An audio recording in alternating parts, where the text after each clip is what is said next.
Hello guys. पिछले episode में हमें एक पैकेज मिला और उसके अंदर हमें रॉड्रिगो नाम का एक जंपिंग स्पाइडर मिला। हमने जाना कि उसमें बहुत ज्यादा समझदारी और कूदने की जबरदस्त क्षमता है। एक डेमो के दौरान उसने पेंसिल के बीच रिकॉर्ड तोड़ दूरी तय की। आपने उसका पहला बिजली जैसा तेज शिकार भी देखा, जिसमें उसने जेनेटिकली मॉडिफाइड मक्खी का शिकार किया और देखा कि इस प्यारे जीव का जानलेवा जहर कैसे काम करता है। और अब आप जानने वाले हैं कि इसके साथ आगे क्या हुआ। इतनी सारी ट्रायल्स के बाद हमने तय किया कि रॉड्रिगो अपनी खुद के पर्सनल टेरेरियम का हकदार है। हमें एक एक्रिलिक का डिब्बा मिला जिसका बड़ा दरवाजा ऊपर की ओर खुलता है और मैग्नेट से टिका रहता है। हमने ऑनलाइन कुछ टेरेरियम की सजावट का सामान ऑर्डर किया, साथ ही एक कॉर्क शॉट भी जो हमारे टेरेरियम के बैकग्राउंड का काम करेगी। कैंची से हमने इसे सही शेप में काटा और टुकड़े को पीछे की दीवार पर लगा दिया ताकि रॉड्रिगो को ऐसा लगे जैसे वो किसी पेड़ की छाल पर हो। इसके बाद हमने अंदर एक छोटी सी छड़ी, कुछ पौधे और एक छोटा लाल मशरूम रखा जिसे हमने मॉडलिंग क्ले से बनाया था। इसके बाद हमने रॉड्रिगो के लिए एक छोटा सा बंगला बनाने का सोचा। इसके लिए हमने एक अखरोट लिया और रोटरी टूल का इस्तेमाल करके उसमें एक साफ छेद किया। फिर हमने अंदर का सारा हिस्सा निकाल दिया ताकि उसमें फफूंदी न लगे। इस तरह हमारे पास ये खूबसूरत टेरेरियम बन गया जिसमें अलग अलग चीजें हैं और अखरोट के छिलके से बना एक छोटा सा बंगला है।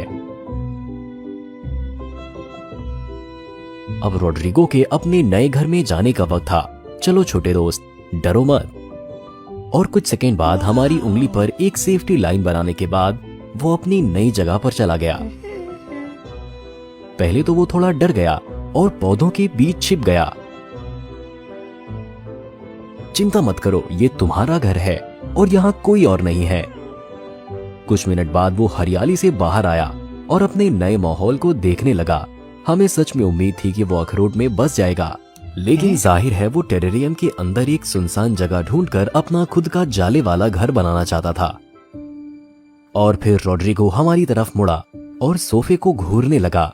जब हम मुड़े तो हमने एक बड़ी मकड़ी को शिकार ढूंढते हुए देखा। तभी हमने सोचा अगर हम उसे रॉड्रिगो से मिलवाएं तो क्या होगा, शायद वो दोस्त बन जाएं और टेरेरियम में एक साथ रहें। दूसरी तरफ हमें चिंता थी कि दूसरी मकड़ी शायद फ्रेंडली ना हो।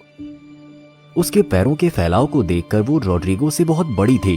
उसके अंगों पर खतरनाक नुकीले कांटे थे।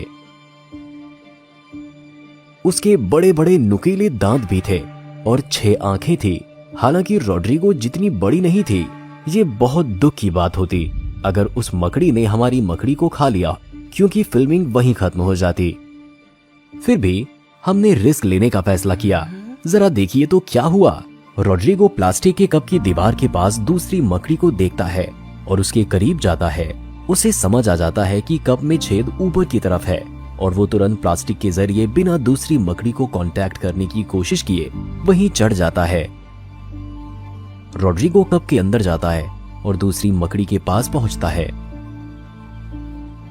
अब आप देख सकते हैं कि ये हमारे दोस्त से कितना बड़ा है। हमें रॉड्रिगो की चिंता होने लगी। वो करीब आते हैं और रॉड्रिगो एक तेज छलांग लगाकर घुसपैठिए पर हमला करता है। नहीं रॉड्रिगो, तुम्हें उसे खाना नहीं है, तुम्हें साथ खेलना था और दोस्त बनाना था।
कुछ दिनों के बाद रॉड्रिगो थोड़ा अजीब बर्ताव करने लगा।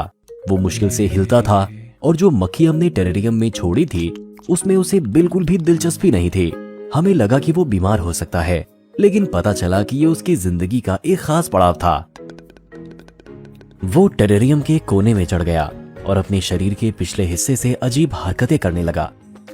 अगर आप पूंछ की ओपनिंग को ध्यान से देखें, जहां से रेशम निकलता है, तो आपको कई छोटे छोटे हिस्से दिखाई देंगे जो छोटी उंगलियों जैसे लगते हैं। असल में रेशम एक छेद से नहीं बल्कि इन हिस्सों से निकलता है। इसी वजह से मकड़ी एक साथ कई रेशम के धागों से बना एक धागा बना पाती है। और करीब से देखिए, मकड़ी का रेशम इतना मजबूत होता है कि अगर आपकी छोटी उंगली जितना मोटा रस्सा बनाना मुमकिन हो तो वो बिटकॉइन से भरे 20 टन के ट्रक को भी पकड़ सकता है। कुछ घंटों बाद हमें आखिरकार समझ आया कि रॉड्रिगो क्या प्लान कर रहा था। उसने एक बड़ा सुरक्षा कवच बनाया था जहां वो अगले कुछ दिन बिताने वाला था। वो पूरे 5 दिन बिना बाहर निकले वहीं रहा। आप सोच भी नहीं सकते कि जब हमने छठे दिन उसके बगल में एक और मकड़ी देखी तो हम कितना डर गए। वो असल में कोई मकड़ी नहीं थी बल्कि रॉड्रिगो का उतरा हुआ बाहरी कवच था। क्योंकि जवान मकड़ियों का शरीर लगातार बढ़ता रहता है, इसीलिए उनका सख्त बाहरी कवच आखिरकार बहुत छोटा और तंग हो जाता है। सबसे पहले मकड़ी अपने सिर के ऊपर अपने बाहरी कवच में एक तरह का ढक्कन खोलती है। लगभग 1 घंटे में धीरे धीरे उससे बाहर निकलती है। आखिरकार वो अपना कवच खो देती है। उसका शरीर बहुत नरम और कमजोर हो जाता है। मकड़ी शिकार करना बंद कर देती है क्योंकि एक छोटी मक्खी भी अपने पैरों से उसे घायल कर सकती है।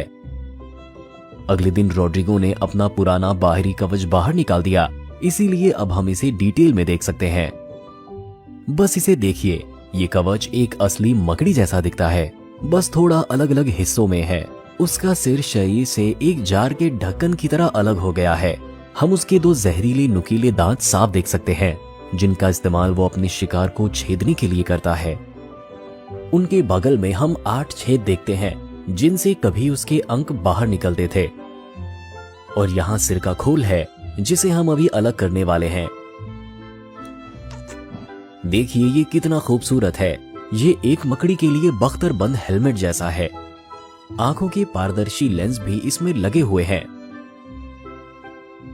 हमें ऐसा भी फुटेज मिला है जिससे ये कंफर्म होता है कि जंपिंग स्पाइडर की 2 बड़ी आंखें अंदर की ओर गहराई तक लंबी होती हैं और 2 छोटे टेलीस्कोप की तरह काम करती है जो आसपास की चीज को एक्टिव रूप से स्कैन करती है।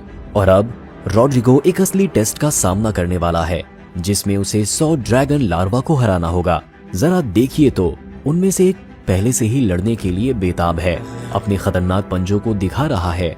देखो रॉड्रिगो, ये तुम्हारा दुश्मन है और अब तुम्हें उन सभी को हराना है। रॉड्रिगो थोड़ा हैरान लग रहा है, लेकिन किसी ने नहीं कहा था कि ये आसान होगा। हम उसे अखाड़े में ले गए और वो बिना किसी झिझक के कूद गया। ड्रैगन लार्वा के सिर पर दौड़ने लगा और उन पर अपना दबदबा दिखाने लगा। 1 मिनट के अंदर उसे एहसास हुआ कि वो उन सभी को हराने के लिए काफी मजबूत नहीं है, खासकर ये देखते हुए कि उनमें से कई हमारे मकड़े से कई गुना बड़े हैं। हमने रॉड्रिगो के लिए चैलेंज को थोड़ा आसान बनाने का सोचा और उसके सामने लड़ने के लिए सिर्फ एक सबसे आक्रामक लार्वा को चुना। वो तुरंत रॉड्रिगो की ओर बढ़ने लगा, लेकिन मकड़ा हिचकिचाया नहीं और उसने पहले हमला किया। लार्वा फिसलकर बच गया।